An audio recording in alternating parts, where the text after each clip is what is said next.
Hi, Rose. Thank you Welcome, for having Tessi. me today.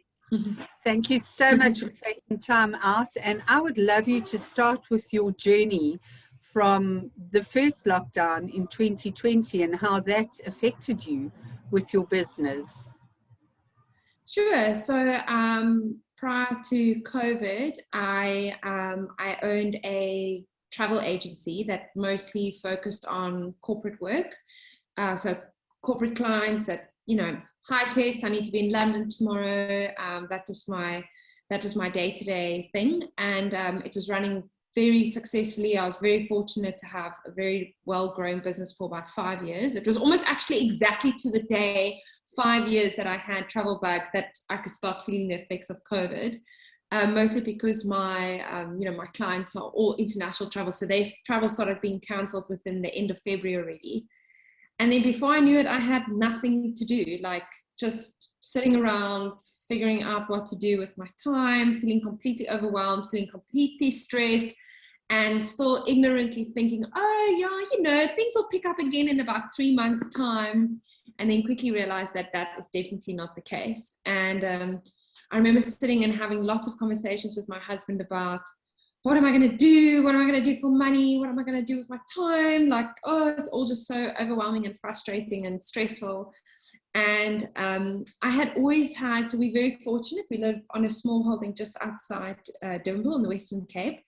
And we had always had this vegetable garden in the back that my husband actually got me into. He was actually the one with the green fingers when I moved here with him. And, we were often growing like our own vegetables, nothing big scale, nothing, one plant here, one plant there. But it would, feed us and feed off some of our family members. And everybody would always come to the farm and go home with a bag of goodies. And the one day I said to him, maybe I can grow us vegetables. So I'll grow us our food so we don't have to spend money on food. I'll try save us money because I can't make us money. And before I knew it, came the idea of doing a Klein Friesland, which is the farm's name, produce box.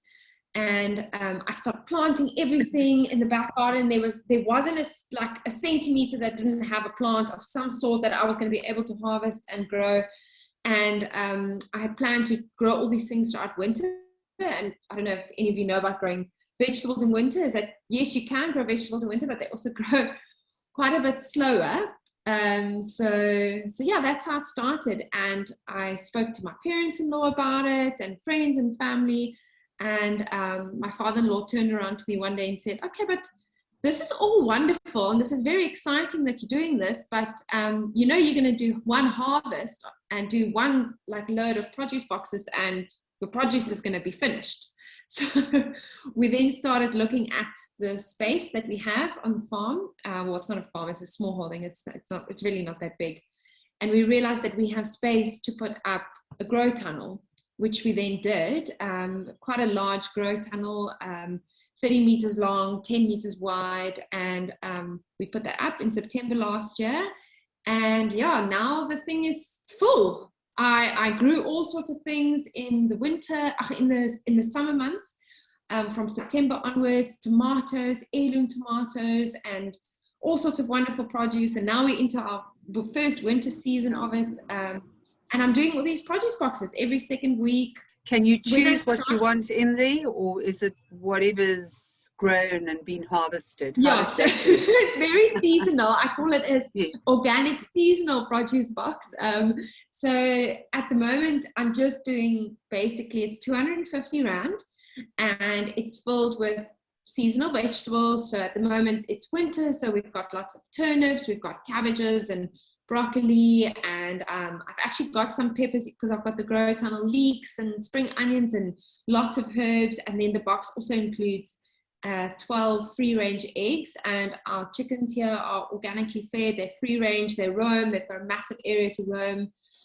So yeah, that's what makes up the produce box. And then you've got extras that you can add. So really nice rusks, if I must say so myself. Wow. And my husband has got a coffee roastery on the farm, so we do we got the option to add coffee. Yes. And I've partnered up with some other small independent organizations. There's a woman here in Durbanville that bakes the most amazing sourdough breads, crustworthy. Wow. And Yes. I've teamed up with another couple. They grow microgreens and they make the most amazing hummus. So there's all these like little bits of extras that you can add onto your box. So yeah, That is that's the fantastic. Klein What box. is the most popular in your box, Tessie? What do people love the most? Gosh, I think in the summer months it was definitely the tomatoes, because I was growing all these different kinds of heirloom Lovely. tomatoes, colorful tomatoes that you don't always find in the shops. You may find it like, you know, at some of these markets, but then it's often really very expensive because it's not an easy thing to do. I am learning, but there's lots of challenges that come with growing organically because you just have no control of what's going to happen. Today things are fine, and then tomorrow there's leaf miner, and now you have to deal with leaf miner organically, which is like a problem. Yeah. But you figure it out and you learn. Have you looked at companion planting as well? Yes. Yeah, Yes. so that's one of my biggest things that I try to do, because I'm obviously not just planting one crop. I'm planting a whole variety, which has its challenges in itself because plants are so different, and you know, it's not something that I studied. It's nothing that I've really done seriously before. So I'm researching and learning so much, and each plant is so different, and they get attacked by different pests or different diseases or whatever. So yeah, I do a lot of companion planting, or even more so companion planting, but even more so some plants don't grow well together. So that's almost sometimes more of my focus, to make sure that I'm not planting things together that don't grow well together. For example, don't grow fennel with anything else but fennel. So at the moment, because I've got the grow tunnel, I've actually got quite a lot of basil, which is fantastic because basil you can't really grow in the winter. I've got lots of parsley, I've got tarragon, I've got sage, I've got, well, fennel is vegetable herb. Yeah. I've got dill, I've got mint, I've got spearmint, rosemary, thyme, oregano. Yeah, I've got a lot of herbs. My favorite part of the produce box is that I actually make a herb bouquet that goes into the box. So you get your veggies and fruits or whatever we've got, you know, that's seasonal. And then the morning of the delivery, I'll get up like super early. So these days, because it's cold and dark and winter, I'm literally harvesting at like 5:30 on a Friday with a head torch and everything.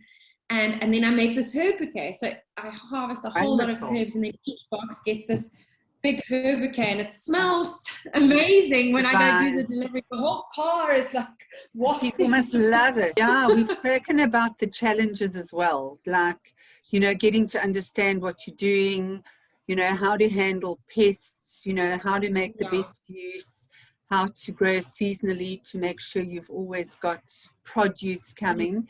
And then tell me about the rusks. How did those happen? So lockdown hadn't even happened, but I could start feeling the effects of COVID with travel bug. I decided, okay, well, I know that I can bake like really, really nice rusks. So I'm going to bake some rusks and just sell it to some friends. Who has been your biggest support in this journey? Because it's quite a journey. I mean, you've had to do 360-degree turn in your life. And you look literally so excited, and you've tackled it, and I can feel your passion. Lots of creativity coming out, and lots of loving what you do, you know, and that makes a big difference. Absolutely. I think probably my biggest support has been my husband. Like I can't imagine I would have achieved any of this if it wasn't for him, you know. And we both work from home, we both live here, we both invested here. So yeah, and then of course my parents-in-law, because the farm belongs to them, you know, they've been a great support, and my family and my friends. Like I really do sometimes feel like I've got this group of cheerleaders like behind me, like just go. It's like everybody's hoping that I succeed, and sometimes I'm like, oh my word, these people are setting such high expectations. So Tessi, that's a very important thing. You know, if you don't have people to support you and surrounded by toxic people, you would never have achieved the success that you have now. Oh, absolutely. And you shouldn't try, you know, we weren't put on this planet to be alone. Like you must lean on people and allow them and be vulnerable and allow them to support. I mean, I think that's the beauty of it all. Like why try and do everything on your own? No, exactly. You can learn so much from everybody else, you know. Exactly. And that's what it's about, you know. I think you're also offering value for money, and mixed up with your passion and love you put into it, it has to work. For Because sure. I get the For sure. sense that for you, this is even more than a job. I sense it's not just a bunch of herbs that you throw into a box. No. You take the Yeah. time to make a bouquet and appreciating nature and what God has created for us to eat. Absolutely. And I think that, I mean, there's been so many challenges, from my dog killing like 250 of my well brought up chickens last year, to like a pest literally coming and destroying like half my crop, and just so many learning curves. And I feel like my husband and I often say, like, can we just like have one day where something's not broken, or something's not fixed, or something's not going wrong, or whatever. But that is farm life. But we learn. And I think the thing that, you know, one of the biggest challenges for me is that my entire career, literally from when I started working when I was like 17, everything has always been very service orientated. So I've always worked in a very service orientated environment, like from when I was working for the airlines till when I was working for the law firm. And, you know, then travel by itself it's a service. Like I was, you know, my clients were so reliable on me, and it's the service. And that's why they stayed with me, was because of the service. Where now, very different. This farm is not service. This is product and development, and, you know, so it's a whole different world. And yeah, I'm still very much a beginner, and very much, I'm still like a baby. I'm still hatching out of the egg, you know. Still hatching. I know, I think you've hatched. I think you've hatched. Yeah. And your passion for service shines through. It really does. It will definitely help with selling the stuff, that's for sure. Oh, definitely. You know that you've got a good product, but people buy from people, Tessi, and that comes with trust and respect. What a business course through an organization called Future Females, and they call it your big, hairy, audacious goal. Goal, your yes. BHAP, yeah. So yeah, big, our hairy, big, audacious goal. Yes. So what is yours? We want to create the most diverse 3 hectares. So I want to create this environment where we've got vegetables going, we're busy prepping ground, we're going to plant a citrus orchard, we're going to have lavender growing, we've got bees, we've got dams, fish, we've got chickens and olive grove and everything. And the end picture to me looks like a fully, beautifully developed farm with many different sources of income, from opening up our farm to the public, like on Saturdays or every second Saturday, once a month, and people can come and have a picnic and buy their vegetables. You know, we've got honey that we sell seasonally, we've got the vegetables, we've got citrus, we're going to have lavender. So we've got the fish, we've got the eggs, we've got the chicken.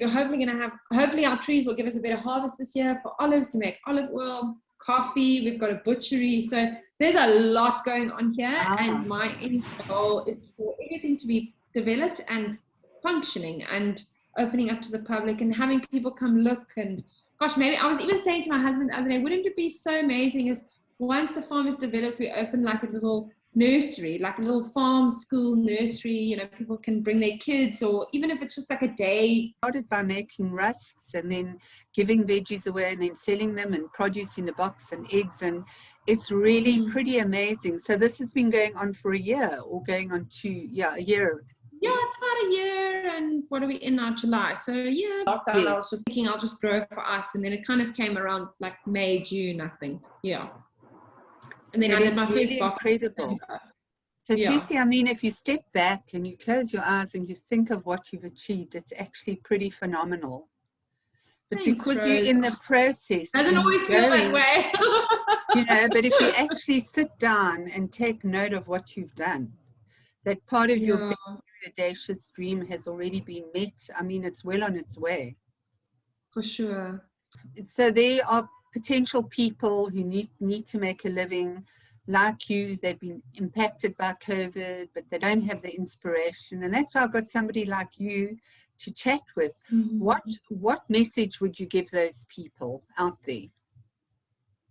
You know, I think the thing that's what I often see with people who want to start a business and who struggle to actually get it off the ground is that they don't realize that when you start a business, you often think like of the end, of what it's going to look like at the end, and oh, it's going to be so awesome and it's so exciting, and they get caught up maybe sometimes with the wrong things, like printing pamphlets and what's the packaging going to look like and what are the colors and whatever. And yes, those things are important, but it's not going to succeed. You've got to take it, like really go down to the basics and take it one thing at a time. And it's okay, you're going to have horrible days. There's going to be days where you're going to wake up, you're just going to cry because you don't know if you're coming or going, but that's okay. Like, just take it one thing at a time.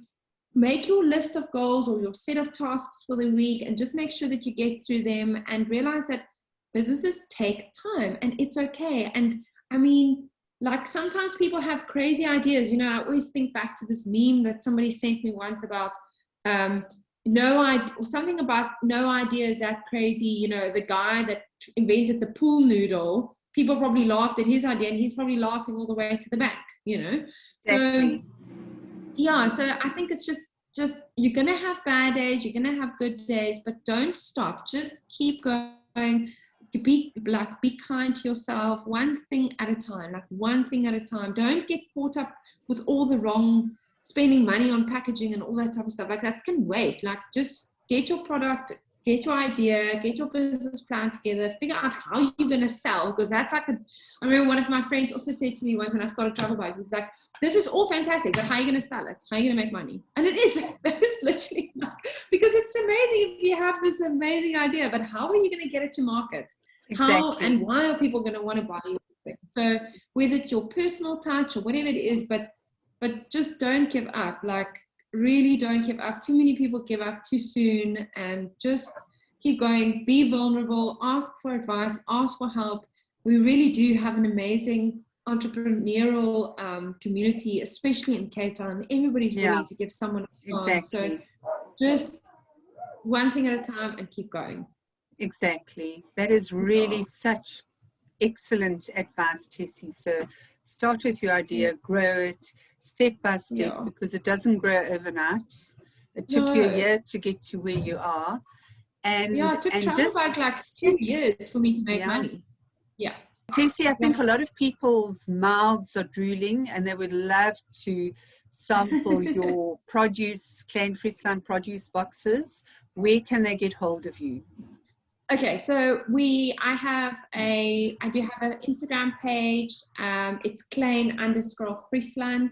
I'm on Facebook, Klein Friesland. We're on Google. You can Google Klein Friesland Farm, Durbanville. I think my cell phone number even comes up. You can just contact me directly.